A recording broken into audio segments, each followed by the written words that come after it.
This day is given to us. Beyond anything we could create or earn, whether deserved or undeserved, this day comes to us as a gift from the universe, a gift from God, a gift from life itself. So come and let us worship with gratitude for this and so many gifts, with humility for our shortcomings, resilience for the struggles ahead, and let us worship with hope that we will continue to transform our lives and transform our world. With these words, I invite you to worship along with us. Let us sing together.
Welcome. We're glad to have you with us for our virtual worship service here at the Unitarian Church of Baton Rouge on this, the final Sunday of the year 2020. I am Reverend Eric Poza, using a different mask protocol than we normally would here in the sanctuary because, and only because, I'm actually in the sanctuary alone this morning. No others are with me. Our music director, Lee Hartman, as well as our other staff, are off this week, spending time with family. I am glad to be joined at the AV deck, well behind the sanctuary, by Ed Benoit.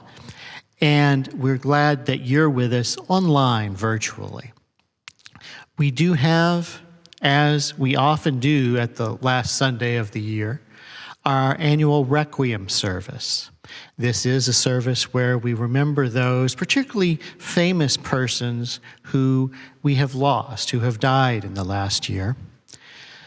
We are, of course, doing it differently, as we're doing all things differently in this time. And while I regret that we can't be together to share these memories or to share the music, we normally would share some songs from those musicians who've died, but copyright issues with YouTube prevent us from being able to do that, I'm afraid. But we are nonetheless going to hear, with my thanks to our worship guild, who was invaluable in contributing reflections on many of the persons whose passing we're marking this year. So I thank them for their contributions. You'll see them throughout today's service. And we have so much to look forward to that's coming up in the life of our church. But as I note this Requiem, I also remind our members that we have a particular opportunity to be involved in a broader remembrance.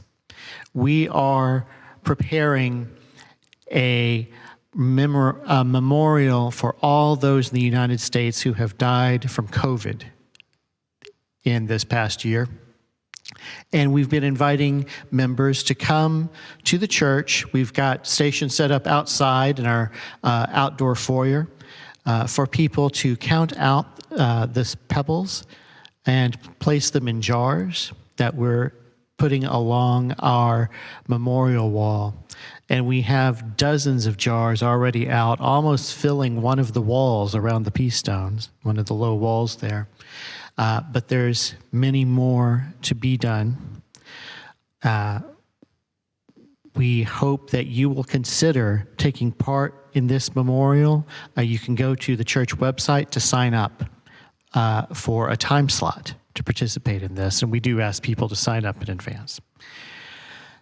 And let us come together now in the time of worship, and we'll go directly into our time of placing stones, a weekly ritual here at our church, where we mark the life transitions that have impacted us in recent days. And I do want to lift up a particular name, Tom Haney, one of our members who is in ICU now, but I spoke with on Christmas Day and is on the road to recovery. Hope that continues well for him, and thinking of his family in this time. And we know that many of you at home, were you here with us, would have cause to come forward and silently place a stone in our chalice as we ritually do. If you would have come forward, I invite you to participate at home. Some people choose just to put an asterisk in the chat box next to YouTube to indicate the stones they would put. Others choose to name who their stone is for. We invite you to do so now as I place the stones.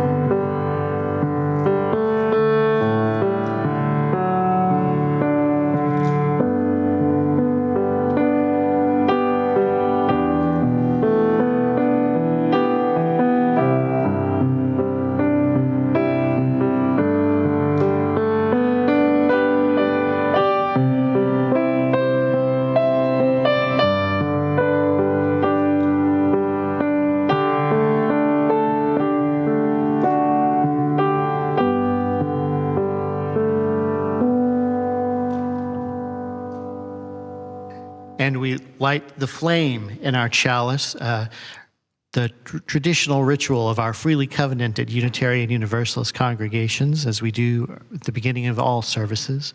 We invite you to join together with the chalice lighting words.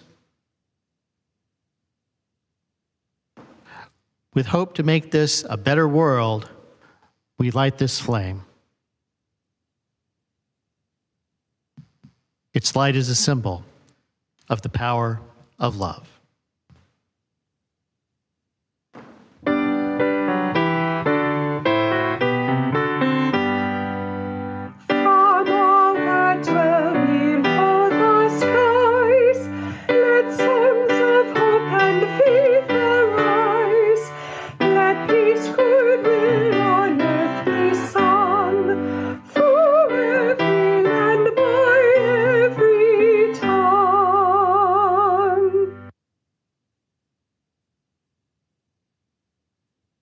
In this time of social distancing and social unrest, I reflected this week on social justice and on the recent deaths of two American heroes, Congressman John Lewis and entertainer Carl Reiner.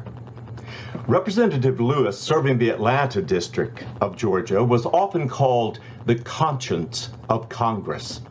His hard-won experience during the civil rights movement of the 60s, in which he was incarcerated and brutalized by forces who resisted change and growth in our democracy, marked him as a force for disruption and for opening the eyes of a nation. Marching as a nonviolent activist in a violent world, he and his colleagues stood powerfully in the center of chaos, first firing those militant fires of resistance, and then pursuing the goals with a moral authority that evolved from that struggle from within the system over a long and inspiring political career. Congressman Lewis described his own philosophy this way on Twitter in 2018. Do not get lost in a sea of despair. Be hopeful. Be optimistic. Our struggle is not the struggle of a day, a week, a month, or a year. It is the struggle of a lifetime. Never, ever be afraid to make some noise and get in good trouble. Necessary trouble. Good trouble became his maxim and motto for a hard-won life. Carl Reiner, from a very different point of view on the spectrum of life, was also a master of creating and managing good trouble, chaos, to make the world a better and more livable space.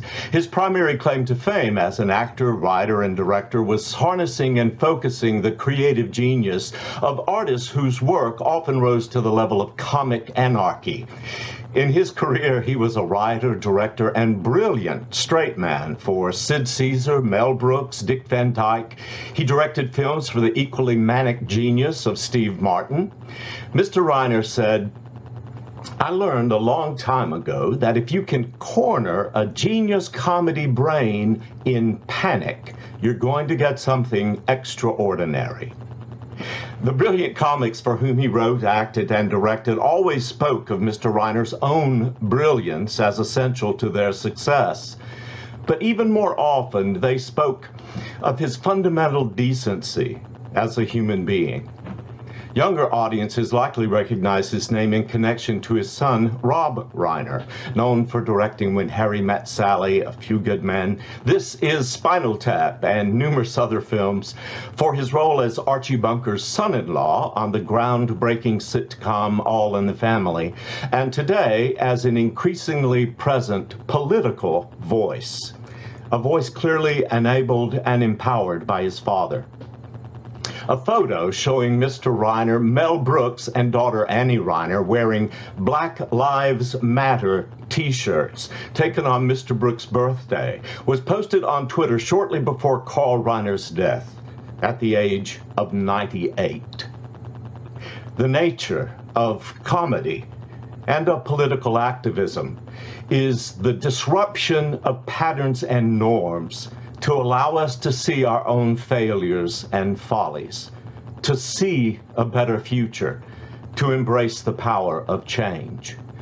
Both John Lewis and Carl Reiner understood that it was not enough simply to see a better world, but with that new insight to act, to create a more generous, a more equitable world, and to be willing to generate some good trouble as needed along the way, as well as some equally needed hope and laughter.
The truth is, I'm still heartbroken about the death of Chadwick Boseman.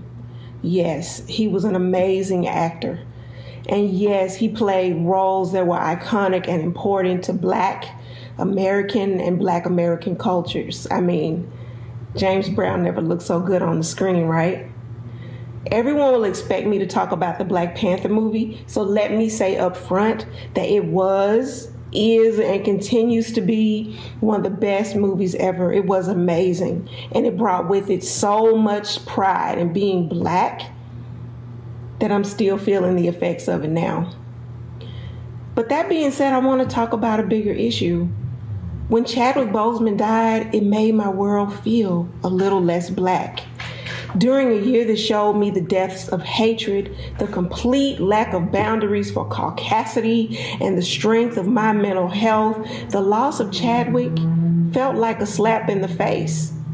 I mean, already there's a loss of Kobe Bryant, Janet Dubois, Bill Withers, Don Campbell, Little Richard, Betty Wright, John Lewis, and Kamala the wrestler, and that's just a few. But there's still the realization that Boseman, who's close to my age and who chose iconic roles to bring history to, he's gone. In a political environment and sometimes even social environment where I've been threatened, cursed out, mistreated, backstabbed, and disenfranchised just because of my Blackness, his death was almost too much. His roles represented a safe place for me. To see his name associated with any film meant that, one, the film was going to be amazing. Two, the film was going to celebrate the richness and beauty of Black culture. And three, that some story that's a counter narrative to all the lies we hear about Black people in this country was going to be the order of the day. To think that all this time Chadwick Boseman was giving to us, that his own life was being drained from him. You know, even his death was Black.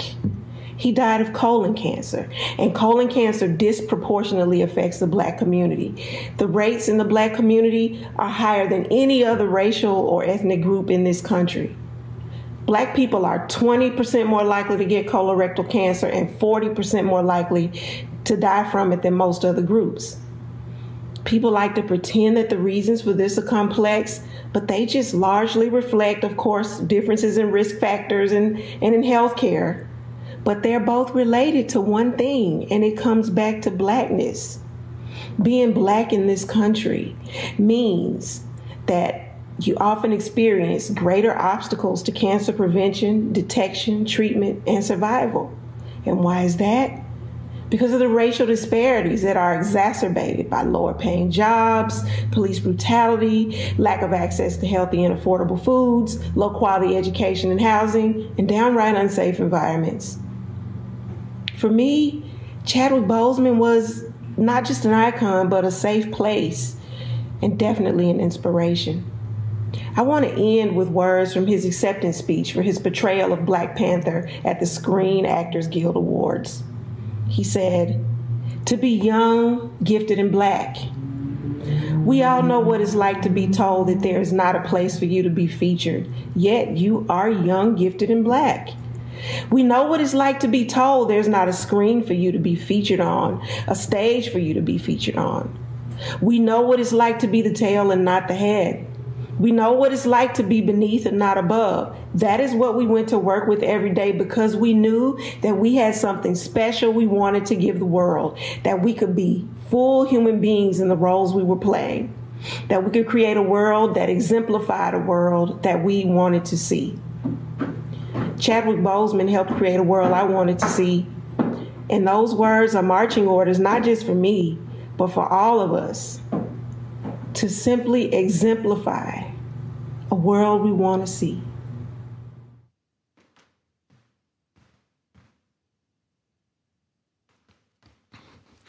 I invite us now into that time of deeper sharing, a time of prayer, of reflection.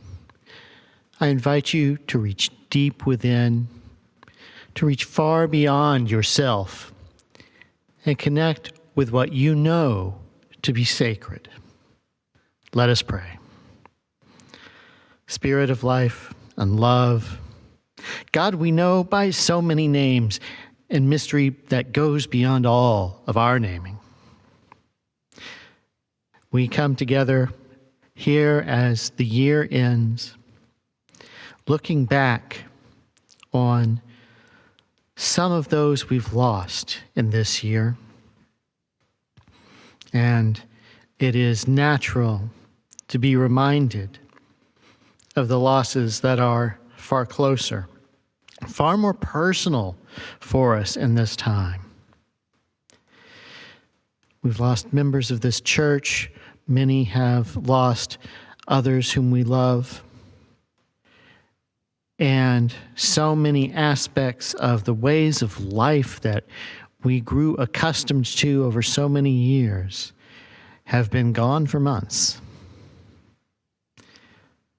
It is good, not comfortable, but good for us, we know, to remember these losses, to grieve them, to move through the feelings that come with them. Unpleasant though those feelings may be, we know that not denying them to ourselves does help us heal over time. And it's hard. We know, oh God, how hard it can be, and we pray for just that bit more resilience, that bit more of patience with ourselves and with those around us who are grieving in their own ways. Even as we look ahead, even as we note the end of this hard year coming soon, we do know that things will not miraculously change on January 1st. But we have reason to look ahead with hope for the coming months, for finding ways to come back together physically, and to give us the space to grieve more fully. Help us in that time to grieve as we can, in as healthy a ways as we can, and let us not lose sight of the hope of what's to come. So may it be for us all. Amen.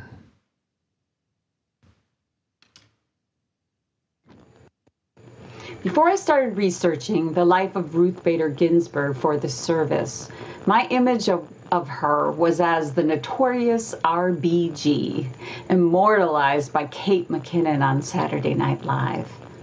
If we wouldn't get shut down by YouTube, I would have just played one of those videos. Instead, I'll tell you what I found in my trip through the internet. I started my research with the New York Times and discovered not only an incredibly detailed obituary, but also a video called The Radical Project of Ruth Bader Ginsburg. Linda Greenhouse, a former Supreme Court correspondent for the Times, wrote the obituary and appears throughout the video. In it, she explains that she believes people have misunderstood the legacy of Ginsburg, that her focus was not only on women's rights, that Ginsburg's radical project was to erase the functional differences between men and women in society, to make it clear that there should be no such thing as women's work and men's work. That is why many of her clients in the cases she argued before the Supreme Court in the 1970s were men. Male plaintiffs were essential to the project of dismantling what Justice Ginsburg referred to as sex role pigeonholing. Ginsburg explained her strategy in this way. The justices did not comprehend the differential treatment of men and women as in any sense burdensome to women. To turn in a new direction, the court first had to gain an understanding that legislation apparently designed to benefit or protect women could have the opposite effect. And that is exactly what she proved in those cases and others, winning 5 of the 6 she brought before the Supreme Court.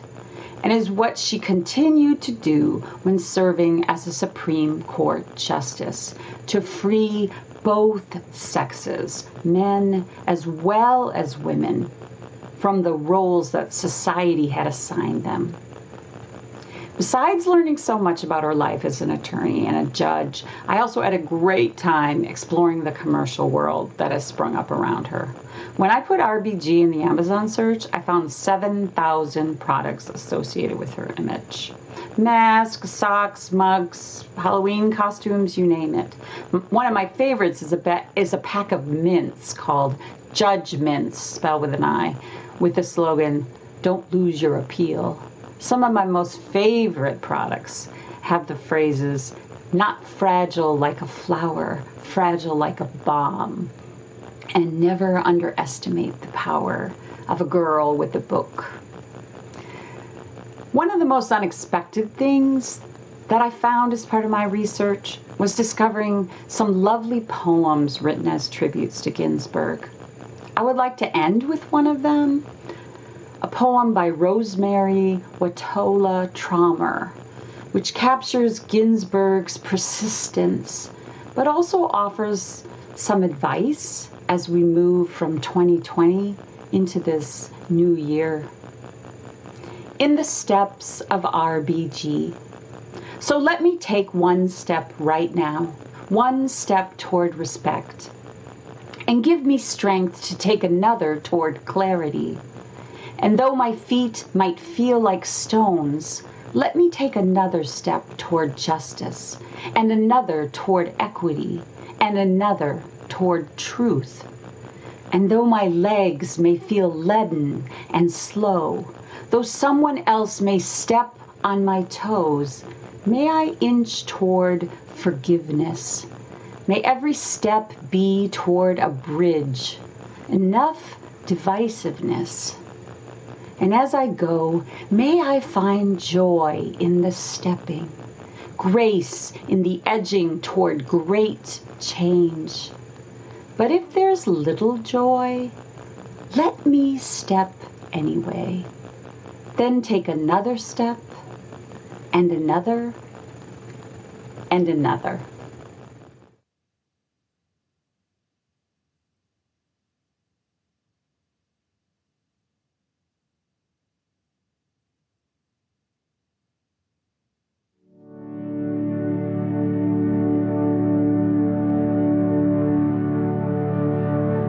Breathe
we have lost many notable musicians this year.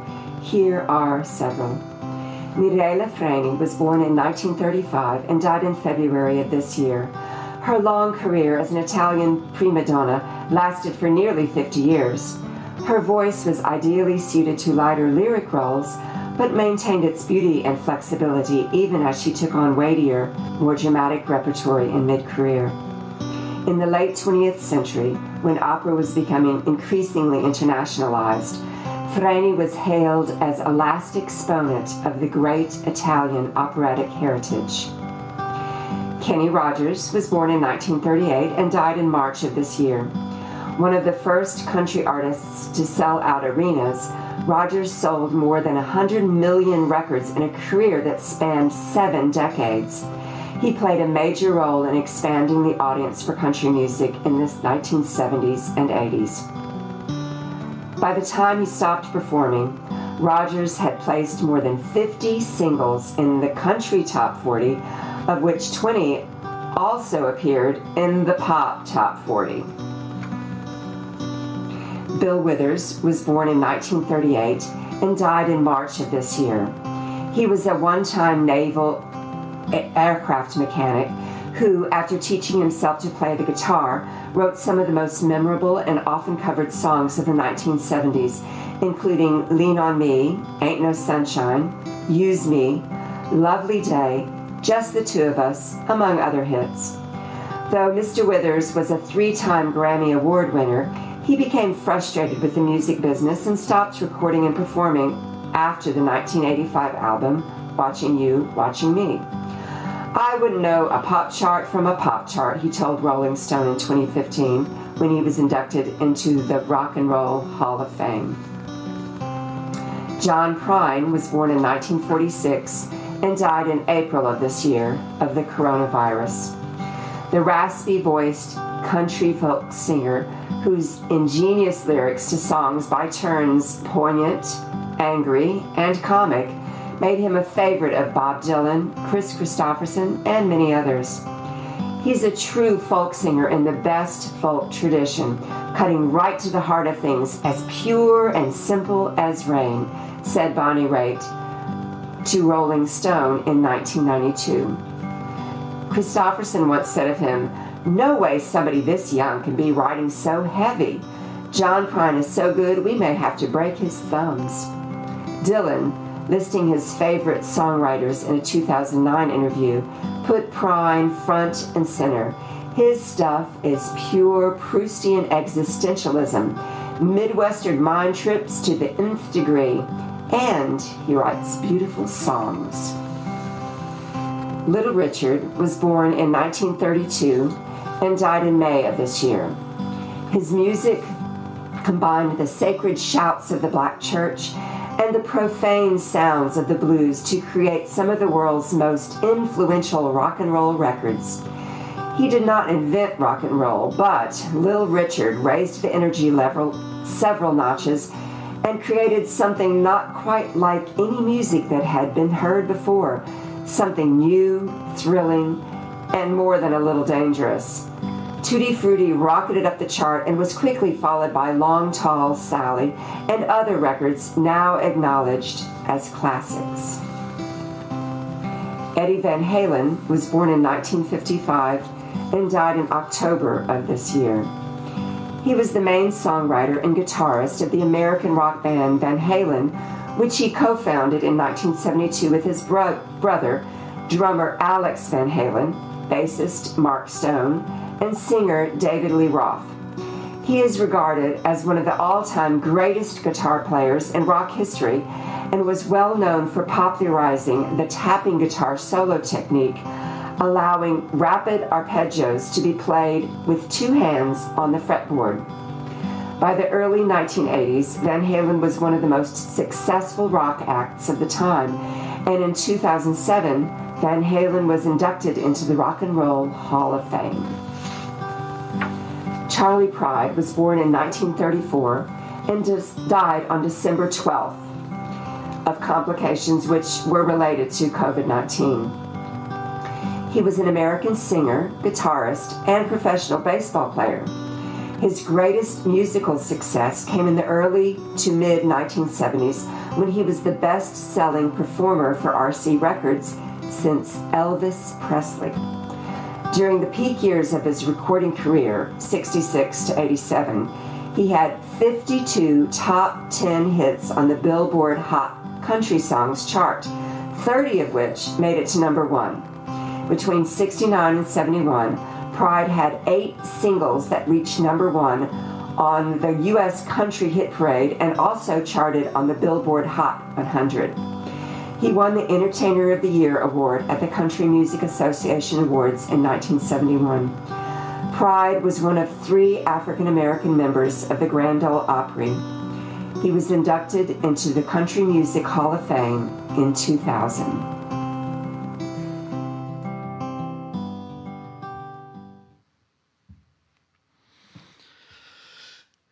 And we have an opportunity now, even as we close out this year, to lift up our values in a tangible way and to think as we do about the year that has been, what we've lost, and what's to come.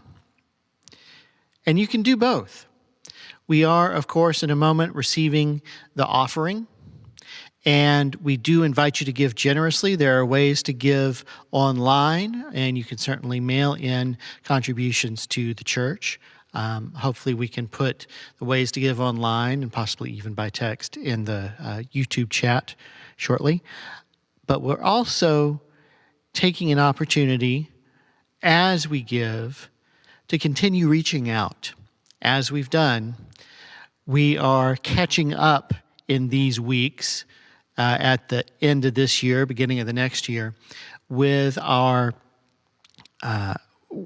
sharing the plate opportunities for the organizations that we previously committed to support. This week, any contribution you make that is not actually designated as pledge, if you do want it to go just to your pledge, designated as such, all other contributions we're going to be sharing with Humanities Amped. Humanities Amped is a program that works in the public schools to amplify youth well-being and critical literacy and community-minded problem solving. So we hope you'll consider giving generously to support that program as well as the other continued good works of this congregation that, even though our building may be closed, a congregation that's still very much open for business. And we invite you to look forward. If you've not pledged yet, please get your pledge card in, or please pledge online if you can. We would greatly appreciate it. And we thank you for the opportunity to support this religious community as the offering is now generously given and gratefully received.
There is much we can say about these remembrances of those who have been lost to us, who are known nationwide, but perhaps not known personally. And I do want to offer a couple of thoughts, but to help give them some context, let's first share one additional remembrance of a particular person who has died in the past year.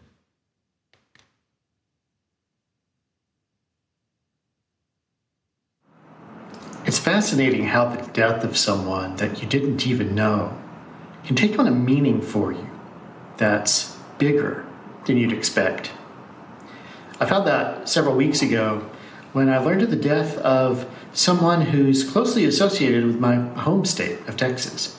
Jerry Jeff Walker was a famous musician and songwriter. I mean, it's not that many people, probably not anybody else, who can honestly claim to have added to the canon of the American songbook while in a New Orleans jail cell for public intoxication. But that's what happened to Jerry Jeff 55 years ago when he met a homeless street performer there who went by the name Mr. Bojangles. And the song he wrote about the conversation he had with that man in the jail cell has gone on to be recorded by everyone from Harry Belafonte and Nina Simone to Bob Dylan and Garth Brooks, and of course, Sammy Davis Jr. But there's another song of his that I can't help thinking about. It's not one that's as well known, at least in the other states of the Union, but anyone who was watching television in Texas in the mid-1980s know the pickup song, which was almost stereotypically a song about a pickup truck. Now, Jerry Jeff actually rewrote the lyrics for it to appear on one of the first public service announcements for the Don't Mess with Texas campaign, which a lot of people outside the state don't realize was actually an anti-littering campaign. But the original lyrics of the song really spoke to me, even at the young age when I first heard them, because the first verse describes a childhood of going out for rides with his grandfather in the pickup that he drove, the pickup truck, as Jerry Jeff called it. And this resonated with me because it was more than once that I'd hear the song and could look out the window at my father's pickup. Now, my father, being a long-distance truck driver by profession, would object to the lyrics. He'd point out, no, what I drive for work is a truck. That is a pickup. But what term you use for it aside. These stories of going out for rides with a family member that you loved as a young person. In later verses, he talked about doing likewise with a close friend who had later died, and also later buying his own pickup and taking his own children out for rides. All of this really spoke to my own experiences with my father, who I wasn't super close to in many ways. He was a very quiet man, and he was out of the house much of the time as a truck driver. But when we would go out for rides in his pickup, or occasionally with me on the back of his motorcycle, there was a camaraderie, there was a familiarity that resonated with me, and that Jerry Jeff Walker really captured in that song. So while I know there is a sadness at losing him, there's also this great reminder of a time in my life that was meaningful and that his music captured really well. And indeed, these deaths that we remember at this time, they tell us something about ourselves, even more than they do about the people who've been lost. I see a value in remembering those who are not close to us. That's different from remembering those who are close to us. When we reflect on the loss of life of someone famous, as we've been doing in these reflections, yes, there can be a kind of personal pain and grief, but it's not the same level. It's not woven as deeply into our personal relationships in most cases, and that allows us to see how losses of people help remind us of other kinds of losses.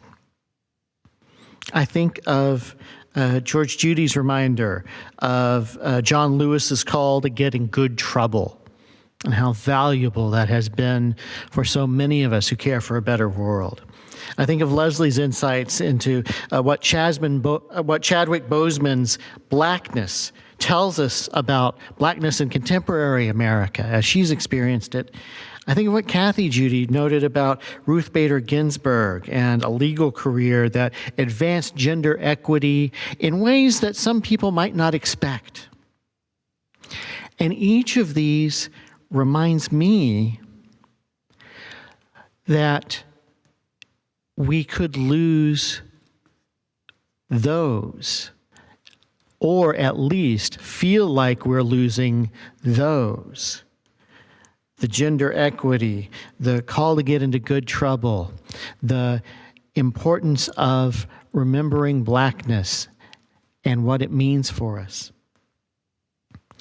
We could lose those, but if we remember not just the life, but also how we interacted with that life lived on a public stage,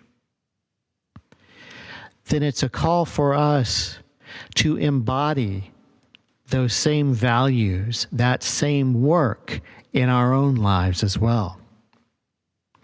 Even the nostalgia that I associated with the death of a musician that was familiar to me from childhood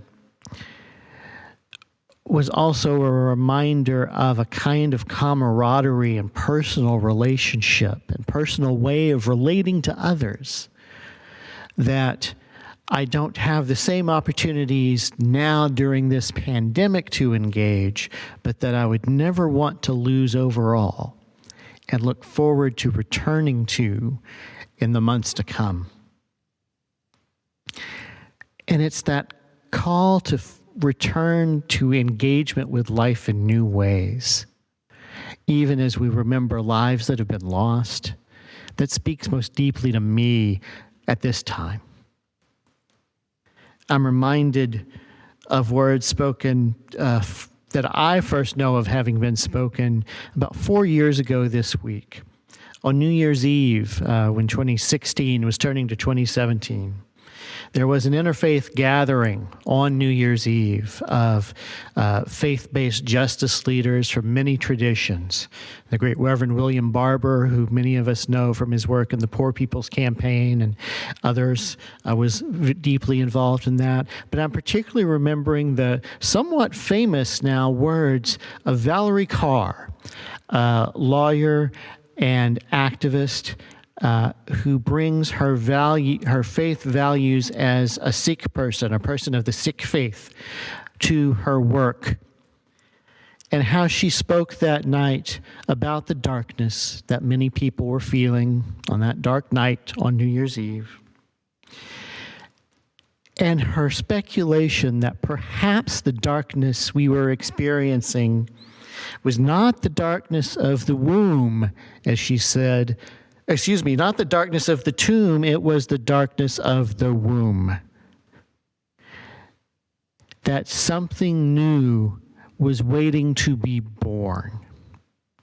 And that when there is a birth coming, she reminded us of the advice that all expecting mothers are given to do two things: breathe, as we were invited to do in our meditation earlier today, and then push. Keep working. Keep finding new ways to work for a world that's better, even when the circumstances make it harder to do so, or at least make it harder to do so in the ways we've previously done, because sometimes that forces us to find new ways that serve us well going forward. There's grief at this time, and it's all the more complex grief as it's tied in with the grief of losing others. It's easy to think of John Prine and Charlie Pride and others who've died from complications of COVID and remember people in our lives, people in this church whom we have lost to COVID specifically, and who we are memorializing with our Stones project that I spoke of earlier in this worship service. And yes, the work of grieving is part of what we need to do as we breathe.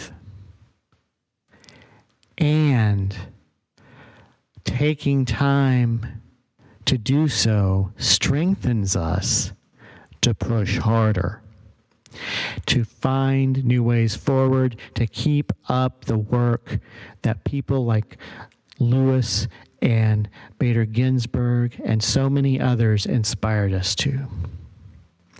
And so it's my hope as we go forward into this next year, even as we let go of this horrible year that so many of us have been through, that we keep engaging anew and keep holding on to hope of what's to come when we're back together again. So may it be for us all.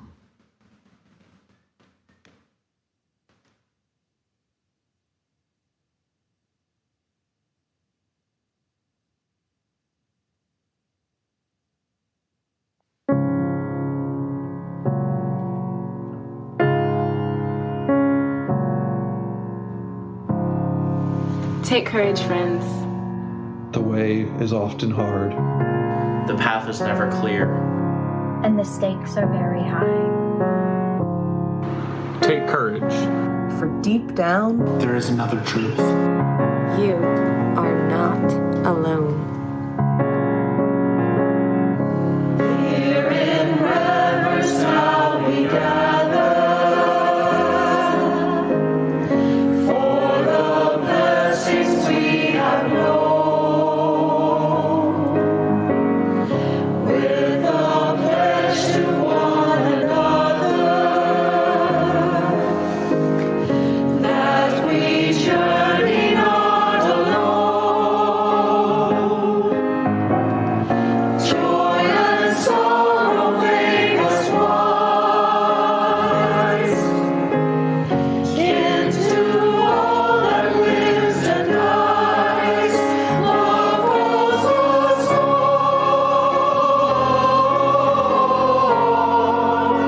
Love calls us on.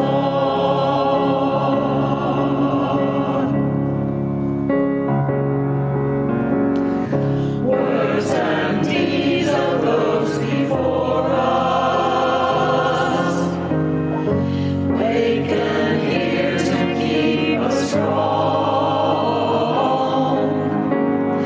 Blend our voices in the chorus of creation's living song. Courage bids us lift our eyes upwards to the shining skies. Hope calls us on.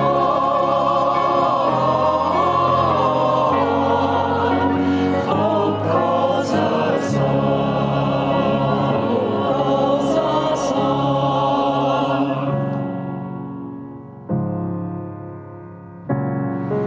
Take courage, friends. Take courage, friends. Take courage, friends. You are not alone. You are not alone. You are not alone.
And so, as we go forth from this sacred time, from the many sacred places we now are gathered, let us go forth knowing ourselves graced with blessings of freedom, of wholeness.